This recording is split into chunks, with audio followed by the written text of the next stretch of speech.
চিনবেন কি করে? সিটি গোল আর স্বর্ণের কালার তো এক নাকি? এদিকে সিটি গোল আর স্বর্ণের কালার আলাদা? সিটি গোল আর স্বর্ণের কালার যেমন এক, আলেম ওলামা সবাই তো সাইজ ডিজাইনেও এক, বরং আমগো থেকে যারা ভণ্ড তাদের চেহারা আরো ভালো, তাদের পাগড়ি আমাদের থেকে আরো বড় 22 হাত। আমরা মাঝে মাঝে পাগড়ি বাঁধি 5 হাত, সর্বোচ্চ 7 হাত। ভণ্ডদের মাথায় বিশাল বড় পাগড়ি 22 হাত, চেহারাও সুন্দর, দাড়ি অনেক বড়, কিন্তু আশ্চর্য আলহামদু সূরাটাও শুদ্ধ করে পারে না। আছে না নাই? এই মনে রাখেন, মানুষ মুক্তাদি যে কেউ হতে পারে। মুক্তাদি ইমাম কি যে কেউ হতে পারে? কি আপনাদের এলাকার একজন গাঞ্জাখোরের মসজিদের ইমাম বানাবেন? জোর করে আইলে কি তার পিছে নামাজ পড়বেন? ইমাম যে কেউ হতে পারে না, মুক্তাদি যে কেউ হতে পারে। ইমাম হওয়ার জন্য 1 নম্বর শর্ত বিশুদ্ধ কোরআনের তেলাওয়াত। তেলাওয়াত কি হতে হবে? বিশুদ্ধ হতে হবে। কোরআন বিশুদ্ধভাবে তেলাওয়াত করবে দূরের কথা, আলহামদুলিল্লাহ সূরাটাই পারে না, আউযুবিল্লাহও পারে না, বিসমিল্লাহও পারে না, আরো 1000 বার আশ্চর্য হলো সালামও দিতে পারে না। কি আছে না নাই? আইএ বিএ পাশ করছে, আসসালামু আলাইকুম এই শব্দটা বলতে পারে না। BA pass, IA pass, MA pass, সালাম দেয় সালাম আলাইকুম, তার মানে অর্থ কি? তোমার উপরে আল্লাহর লানত, গজব। তাহলে কেমন অবস্থা ইমানের যে কালেমা পারবে দূরের কথা, আউযুবিল্লাহ বিসমিল্লাহ আলহামদু সূরা পারবে দূরের কথা, সালামই পারে না। যারা পারি আমরা তো দেই না, সালাম শেষ। আবার যারাও দেয় তাও সুন্নতের উল্টা। অনেকে দেখছি সালাম দেয় খুতবা টুতবা পইরা এরপরে স্টাইল করে সালাম দেয়, অথচ রসুলের সুন্নত কি? আসসালাম ক্বাবলাল কালাম। খুতবা শুরু হওয়ার আগেই সালাম দাও, এরপরে শুরু করো খুতবা। ভাইজান কেমন আছেন? সালামু আলাইকুম। কয় না না, আগে সালাম, আসসালামু আলাইকুম, ভাইজান কেমন আছেন। আর গজবের মোবাইল আইসা তো হ্যালো বানায় সালাম শেষ। এখন হ্যালো সালাম নেই। ভালো ভালো মানুষ যারা সালাম দিবে শিখবে, আমরাও সালাম দেই না, হ্যালো ব্যাস। আজকে থেকে একটা সুন্নত জারি করেন যে আমরা আর হ্যালো বলবো না, আগে সালাম। ও যতবার বলবে হ্যালো, আমি বারবার বলবো সালামু আলাইকুম। উত্তর না দেওয়া পর্যন্ত কথা নাই, মোবাইল কেটে দিবেন। একদিনের শিক্ষা আজীবন সোজা হয়ে যাবে।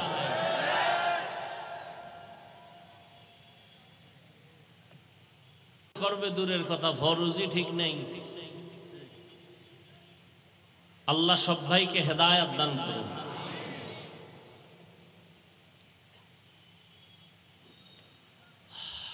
তো কিয়ামত পর্যন্ত জাতিকে জান্নাতের পথ দেখাবে কারা? উলামায়ে আহলে হক। উলামায়ে আহলে হক। উলামায়ে আহলে হক চিনবেন কি করে? এর সহজ আপনাদের জন্য প্রথম সহজ পরিচয়, যাদের দেখলে, যাদের কথা শুনলে দিল নরম হয়, চোখে পানি আসে, গুনাহ ছাড়তে মনে চায়, নেক আমল করতে মনে চায়, প্রাথমিক পরিচয় তারা হক। বুঝে আসছে কথা? 2 নাম্বার পরিচয়, ওই আলেমকে যাচাই করতে হবে তার ওঠা বসা চলা ফেরা সুন্নত অনুযায়ী কিনা। অনেক আল্লাহর বান্দারে দেখছি বাম হাতে আংটি দেয়, সুন্নতের খেলাফ, বাম হাতে পানি পান করে। এত সোজা আল্লাহর ওলি হওয়া?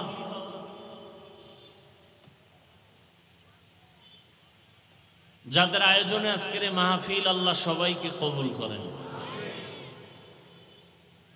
গত আর একবার তারিখ ছিল, আসতে পারি নাই মনে হয়। কি জন্য? হ্যাঁ, বৃষ্টি। এই সুযোগে যারা আবার বাজে কথা বলছেন, যাদের রক্তে একটু ঝামেলা, মেজাজ শয়তানি মেজাজ, তারা গোপনে তওবা করে নিয়েন। আল্লাহ পাক শেষ পর্যন্ত মাহফিল কুদরতের দ্বারা হেদায়েতের জন্য কবুল করেন। অনেক উলামায়ে কেরাম আলোচনা করেছেন এবং বাগেরহাট মোরেলগঞ্জের হযরত পীর সাহেব হুজুর বয়ান করেছেন। উলামায়ে কেরামের কথাগুলো উম্মাহকে সহি তরিকায় আমল করার তৌফিক দান করেন। উলামায়ে আহলে হকের ইজ্জতকে আল্লাহ বাড়ায় দেন। যারা ফেসবুকে মিডিয়ায় বিভিন্নভাবে আলেমের বিরোধিতা করে, আল্লাহ তাদের হেদায়াত দান করেন। আল্লাহ পাক যদি হেদায়াত কপালে না রাখেন, দুনিয়াতেই ধ্বংস করে দেন। সারা দুনিয়ার মুসলমানদেরকে কুদরতের দ্বারা হেফাজত করেন।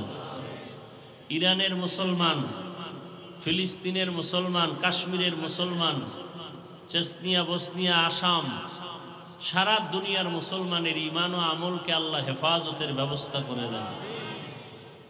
দোয়া করতে কখনো কৃপণতা করবেন না। একজন মুমিন দোয়া করতেছে, আল্লাহ দুনিয়ার সবাইকে মাফ করেন। নবীজি বলেন, একজন ফেরেশতা মাথার কিনারায় আল্লাহ পাঠান। আল্লাহ জানতে চান ফেরেশতা দোয়া করলো, বলে হ্যাঁ। কার জন্য করলো? কয় সারা দুনিয়ার মানুষের জন্য। নিজের জন্য করে নাই? কয় না। আল্লাহ বলেন, তার দিলটা এত বড় যে নিজের স্বার্থ চাইলো না, দুনিয়ার সবার জন্য ক্ষমা চাইলো। তাহলে আমি দুনিয়ার সমস্ত মানুষকেই ক্ষমা করব, তবে আগে ওকে মাফ করে দিলাম। আর আমরা তো নিজের দোয়াটা আগে করি, অন্যেরটা না করতে পারলে ভালো।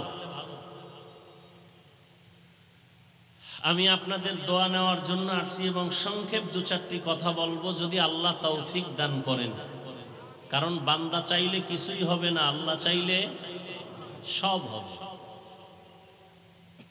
কোরআনে হাকিমের এক আয়াতে কারিমা তিলাওয়াত করেছি, নবীজির হাদিস থেকে এক টুকরো হাদিস পড়েছি। ইখলাস ও রুহানিয়াতের সমন্বয়ে কিছু কথা, সহি নিয়তে সহি তরিকায় সহি কিছু কথা বলতে পারি, আপনারা শুনতে পারেন। সে তৌফিক আল্লাহ আমাদেরকে দান করুন।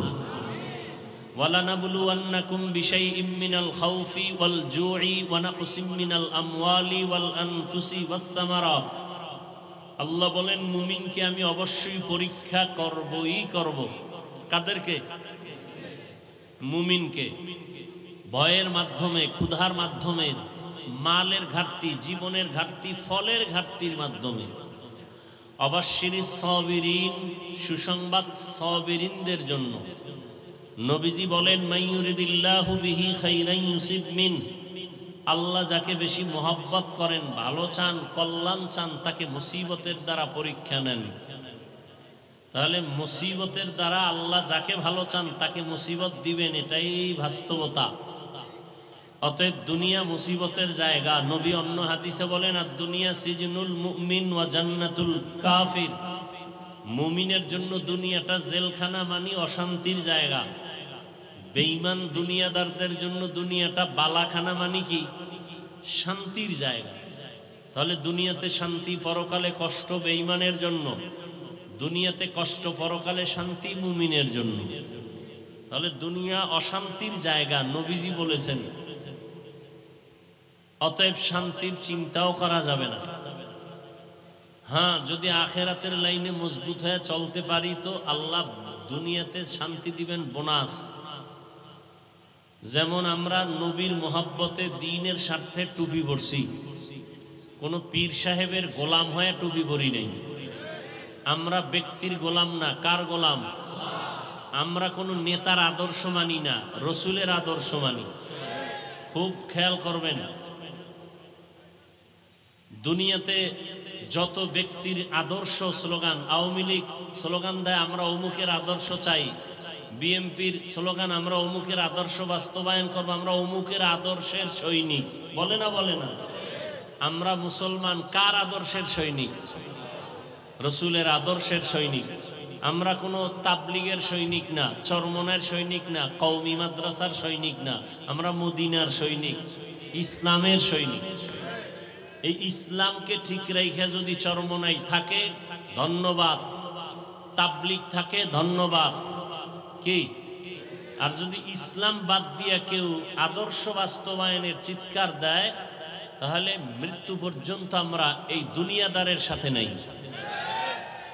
তারা ওলামা হলেও বাতিল, তারা ওলামা হলেও কি বাতিল। আমরা হক না বাতিল? হক। আমরা হকের পক্ষে থাকবো, আল্লাহ তৌফিক দান করেন।